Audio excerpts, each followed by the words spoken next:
சமீபத்தில் கூட ஒரு வீடியோ ஒன்று பண்ணார் முதல்வர் இப்படி கை காமிச்சு விட்டோம் அப்படின்ற மாதிரி. அது வந்து என்னன்னா தாவேக தலைவர் விஜய்க்கு சொல்லக்கூடிய மெசேஜ் தான் அது.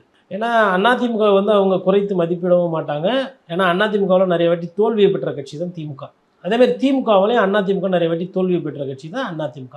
அதனால் எதிரியை வந்து குறைத்து மதிப்பீடு என்பது திராவிட கட்சிகள் இருக்காது. எதிரிகளை ரொம்ப குறைத்து மதிப்பிடுற அந்த தன்மை என்பது தாவேக்காக்கு அதிகமாக இருந்தது. அதனால தான் இவங்க தான் என்ன பண்ணாங்கன்னா, இவங்க காங்கிரஸ் கட்சிக்கிட்ட தாவேக்கா தொடர்பில் இருந்ததுனால தான் காங்கிரஸ் அந்த மாதிரி வேலையெல்லாம் பண்ணாங்க. கிட்டத்தட்ட ஒரு 2.5 மாத காலத்தில் பார்த்திங்கன்னா, முதல்வர் கஷ்டப்பட்டு அந்த ஒரு கூட்டணி பிரம்மாண்டமாக இருக்குது, வெற்றி பெறும் அப்படின்ற அந்த ஒரு கட்டமைப்பை அப்படியே கட்டமைச்சிட்டு இருக்காரு. அதில் வந்து கொஞ்சம் ஓட்டையை போட்டு விட்டது காங்கிரஸ் கட்சி. குறிப்பாக மாணிக்கம் தாக்கூர் போன்றவர்கள், பிரவீன் சக்கரவர்த்தி போன்றவர்கள், கிரீஷ் சோடங்கர்லாம் அதில் வேலையை பண்ணி விட்டாங்க.